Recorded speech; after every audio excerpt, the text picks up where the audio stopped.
Aquarians, let's see कि 20 नवंबर 2023 आज के दिन का divine message, goddess guidance, universal message क्या है। आज यूनिवर्स आपसे क्या कहना चाहते हैं, आज के दिन आपको किस बात का ध्यान रखना चाहिए और क्या सब करने की ज़रूरत है आज आपको। ये जो मैसेज है, ये जो डिवाइन एनर्जीज है, ये जो सिचुएशंस अभी अपने पास निकल के आएगी, गाइडेंस निकल के आएगी, ये आप आज के दिन फॉलो कर सकते हैं किसी सिचुएशन को रिएक्ट करने के लिए या किसी सिचुएशन के रिएक्शन में, या फिर ये किसी पर्टिकुलर चीज़ से आप गुजर रहे हो, लाइफ का कोई इवेंट चल रहा है जिसमें आपको क्या करना चाहिए, आपको गाइडेंस चाहिए यूनिवर्स से, तो ये उससे रिलेटेड भी हो सकता है। सो लेट्स सी कि आज हमारे पास क्या मैसेज आते हैं एक्वेरियंस के लिए 20 नवंबर 2023 के लिए।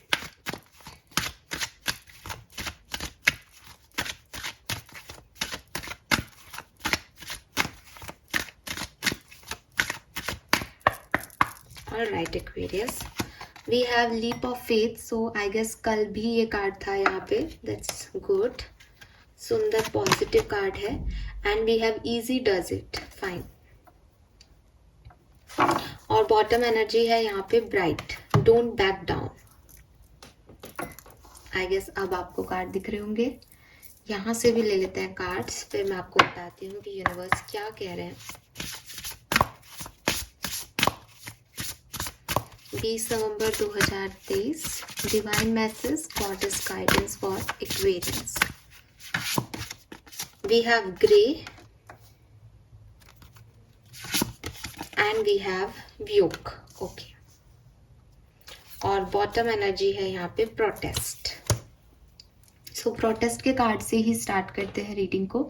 नंबर 28 और नंबर 10 की एनर्जी है, इसी के साथ मैं 37 और 10 की एनर्जीज भी लूंगी, जो कि ग्रे कार्ड है, जो कि कह रहा है एंडिंग्स आर इनएविटेबल। और 10 नंबर की एनर्जीज हैं दोनों। 10 नंबर का मतलब भी हम सब एंडिंग से ही निकालते हैं कि कुछ एंड हो रहा है। सबसे पहला जो मैसेज, सबसे पहला जो गाइडेंस यहाँ पे मुझे आपके लिए मिल रहा है एक्वेरियंस, वो ये कि एंडिंग्स को होने दें, ठीक है। एंडिंग्स को रोके नहीं, एंडिंग्स से भागे नहीं, और एंडिंग्स को चेंज करने की कोशिश मत करो। जो भी लिखा है वो आप चाहते हो तो भी होगा और नहीं चाहते हो तो भी होगा। अगर कुछ एंड होना है एक्वेरियस तो वो होगा ही। सो बी रेडी फॉर एंडिंग्स, क्योंकि एंडिंग्स अनिवार्य हैं, एंडिंग्स जरूरी हैं। कुछ खत्म होगा तभी कुछ नया शुरू होगा। किसी चीज़ में बदलाव के लिए भी ज़रूरी है कि एक बार के लिए वो चीज़ ख़त्म हो। सो अगर आप एंडिंग से भाग रहे हो तो पहली चीज़ तो ये मत करो, क्योंकि वो एंड वैसे भी होगा और आप उसे एक्सेप्ट कर लोगे तो आपके लिए ईजी हो जाएगा, राइट। दूसरी चीज़ है यहाँ पे स्टार्ट ए रिवॉल्यूशन, बदलाव के लिए कदम उठाओ एक्वेरियस, चेंज को लेके आओ। अगर चेंज आपकी लाइफ में नहीं आ रहा तो आपको चेंज के अगेंस्ट वर्क करने की जगह चेंज के डायरेक्शन में वर्क करना चाहिए कि ये सिचुएशन वर्क नहीं कर रही है, ये सिचुएशन मेरे लिए सही से मुझे आउटकम नहीं दे रही है, तो आप खुद से इस सिचुएशन में कुछ बदलाव लाएं, अपने आप में कुछ बदलाव लाएं, या कोई ऐसी सिचुएशन क्रिएट करें जिससे कि आप जो पहले वाले सिचुएशन में आप स्टक हो वहाँ से आप निकल सको। बदलाव की तरफ एक्ट करना है, बदलाव के अगेंस्ट एक्ट नहीं करना। Then we have you already have all the answers। तो यूनिवर्स कह रहे हैं कि ऐसा नहीं है कि आपके लिए कुछ अनप्रिडिक्टेड है। आपको कहीं ना कहीं इंट्यूटिवली डिवाइनली गाइडेड हो आप मेरा मैसेज देखते हो आप डेली, आपको काफ़ी कुछ ऑलरेडी पता है, आपको आइडिया है कि सिचुएशन किस डायरेक्शन में जा रही है, क्या आपके लिए सही है, क्या आपके लिए सही नहीं है, लेकिन आप उसे इग्नोर करते हो, आप उन मैसेजेस को इग्नोर करते हो और आप दूसरे तरीके से सोचना शुरू कर देते हो, क्योंकि शायद वो ज़्यादा ईजी है, क्योंकि शायद आप उनसे बंधे हुए हो, आप उनसे अटैच हो। क्योंकि इंसानी फितरत है कि हम वही देखते हैं एक्वेरियस जो हम देखना चाहते हैं, हम वही सुनते हैं जो हम सुनना चाहते हैं, जो आसान लगता है, जिसकी तरफ हमारा दिल अट्रैक्टेड है, तो हमें लगता है यही यूनिवर्स हमें यही तो कहना चाह रहे हैं कि इधर जाना है, क्योंकि हम चाहते हैं उधर जाना, ठीक है। लेकिन सही क्या है, सच क्या है, ट्रुथ क्या है, ये सब सवालों के जवाब आपको पता है। आगे क्या होगा अगर आप ऐसा करोगे, तो ये भी कहीं ना कहीं आपको आइडिया है। फिर भी आप या तो वो कर रहे हो, या आप उससे बच रहे हो, या आप ऐसे अनजान से बन रहे हो कि आप बताइए ना भगवान मैं क्या करूं, या आप बताओ ना किसी हीलर से, रीडर से पूछ रहे हो कि आप बताइए हमें क्या करना चाहिए। आपको सब पता है, आपने ऑलरेडी कुछ एक्शन लिया है, आपने ऑलरेडी चीज़ों को देखा है, लोगों को देखा है, तो यू नो एवरीथिंग। तो बजाय कि आप ऐसा बिहेव करने के कि आपको कुछ नहीं पता, सोचो समझो, अपने इंट्यूशन के बिहाफ पे जज करो सिचुएशन को और आगे बढ़ो। ठीक है, एटलीस्ट आपको ये चीज पता होनी चाहिए कि मेरी लाइफ में ये आया तो मैंने इसे लाया है, क्योंकि मेरे को पहले से पता था। आप बाद में किसी को कोसोगे नहीं उसके लिए, आप किस विक्टिमाइज फील नहीं करोगे इस चीज के लिए, तो आपके लिए अच्छा होगा। देन यहाँ पे कार्ड है stand up for what you believe is right, don't back down और प्रोटेस्ट। ये लगभग सेम एनर्जी दे रहे हैं। प्रोटेस्ट के कार्ड में आ जाता है कि एक चेंज को आप जगह दो अपनी लाइफ में, और डोंट बैक डाउन का मतलब है कि आपने किसी चेंज को अपनी लाइफ में जगह दी थी पहले, बट सर्कमस्टेंसेस अब आपको डरा रहे हैं, लोग अब आपको डरा रहे हैं, आपको आउटकम दिखाई नहीं दे रहा, तो आप वापस से पीछे जाना चाह रहे हो।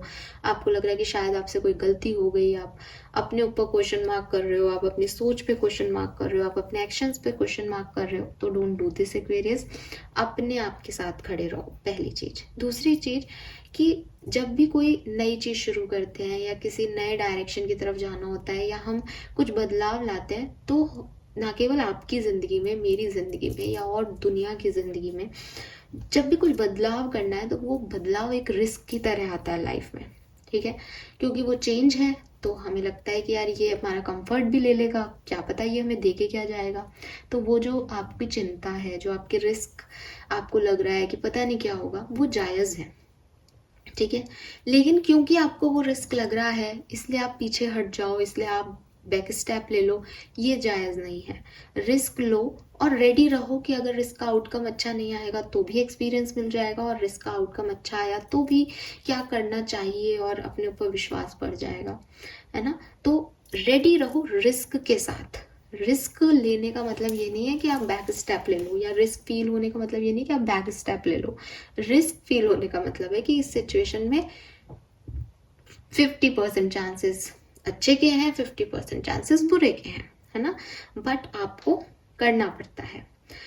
और लीप ऑफ फेथ के साथ आगे बढ़ो, फेथ रखो कि अच्छा ही होगा, पॉजिटिविटी के साथ आगे बढ़ो। ऐसे भी नहीं आगे बढ़ना कि भाई मैं तो हार जाऊंगा, रोते रोते भी आगे नहीं बढ़ना।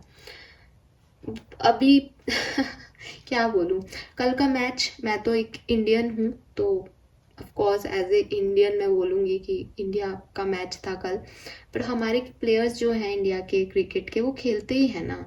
हम सब व्हाट्सएप स्टेटस लगा लेते हैं, हम सब पहले 1 घंटे पहले ही हो जाते हैं कि अब तो मैच हाथ से गया, अब तो हम हारेंगे, सबको पहले से ही पता लग जाता है। वहाँ पिच पे वो लोग खेल रहे हैं, उनको भी पता होता है कि यार अब अपन कैसे जीत पाएंगे, अब हार जाएंगे। खेलना तो नहीं छोड़ते ना, वो खेलते हैं ना पूरा। तो वो कॉन्फिडेंस थे क्या हो कि ठीक है जो होगा वो होना है, लेकिन मैं हार नहीं मान रहा, क्योंकि मैंने ये चीज चूज की है अपने लिए।